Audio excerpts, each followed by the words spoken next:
Assalamualaikum, nama saya Koternada dari kelas 10 IPS 2.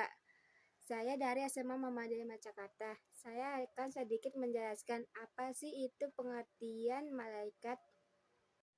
1. Pengertian iman kepada malaikat.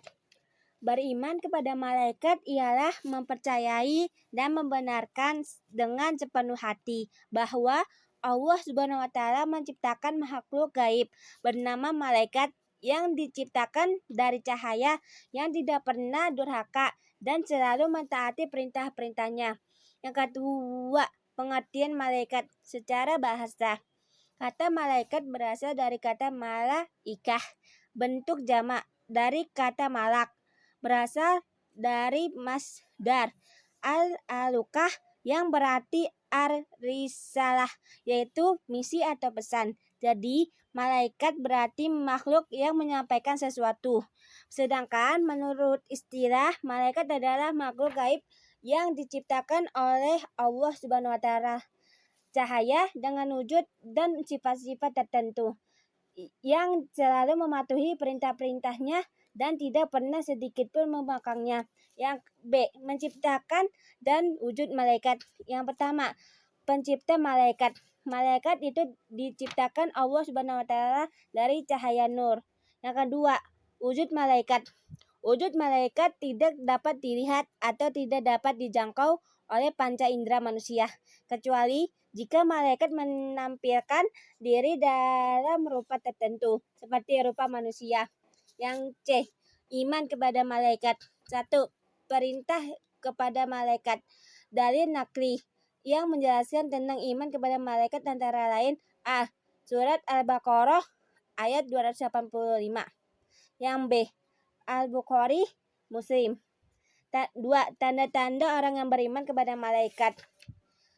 Di antara tanda-tanda orang yang mengimani malaikat adalah A. Semakin meyakini kebesaran, kekuatan, dan kemahakuasaan Allah Subhanahu wa Ta'ala. Yang B. Bersyukur kepadanya karena dalam menciptakan malaikat untuk membantu kehidupan manusia dan jin. Yang C.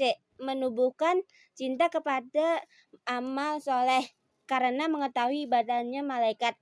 Yang D. Merasa takut bermaksiat karena meyakini berbagai tugas malaikat seperti mencatat setiap perbuatan manusia, mencabut nyawa, dan menyiksa di neraka. Yang E. Cinta kepada malaikat karena kedekatan ibadahnya kepada Allah Subhanahu wa Ta'ala dan malaikat juga senantiasa mendoakan manusia. Yang F. Taat kepada Allah Subhanahu wa Ta'ala dan Rasulnya. Dengan mempercayai adanya malaikat berarti juga mempercayai kekuasaan Allah. Yang G. Tidak mempersekutukan Allah dengan apapun di dunia. Sifat-sifat malaikat. Yang pertama A. Menampakkan diri dalam bentuk manusia. Yang B. Tanpa jenis kelamin. Yang C. Tidak makan dan tidak minum. Yang D. Selalu beribadah. Yang E. Memiliki sayap. Yang F. Tidak pernah melakukan perbuatan maksiat dan dosa.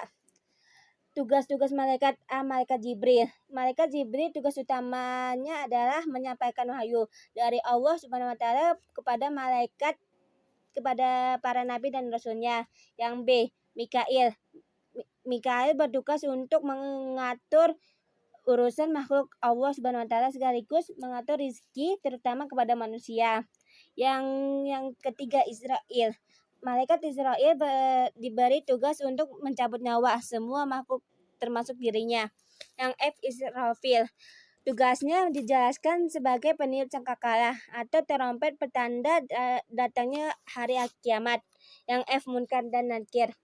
Malaikat Munkar dan Nakir adalah dua malaikat yang bertugas menanyakan dan menguji iman orang yang sudah mati di dalam kubur. Raqib Atid. Malaikat Raqib Atid tugasnya adalah mencatat amal baik dan buruk manusia. Malaikat Malik. Malaikat Malik yang bertugas untuk menjaga neraka. Ridwan menjaga pintu surga. Yang E. Perilaku beriman kepada malaikat. Bentuk keimanan kita kepada malaikat dapat melahirkan sikap dan perilaku sebagai berikut. A. Teliti, tidak tergesa-gesa dan tidak ceroboh dalam melaksanakan pekerjaan. Yang B. Disiplin. Disiplin adalah sikap patuh pada melaksanakan aturan, ketentuan, atau tata tertib yang berlaku secara sadar, tanpa paksaan dan tanpa pamrih. C. Waspada. Waspada berhati-hati dan mawas diri.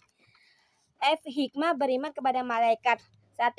Memperdebatkan rasa iman karena semakin jelas akan keagungan dan kemuliaan Allah Subhanahu wa taala dengan menciptakan malaikat.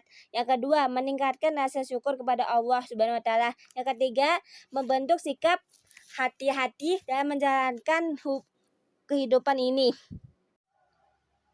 Demikianlah penjelasan dari saya. Apabila ada kata-kata yang kurang, mohon dimaafkan ya teman-teman. Semoga video ini dapat bermanfaat bagi teman-teman. Wassalamualaikum warahmatullahi wabarakatuh.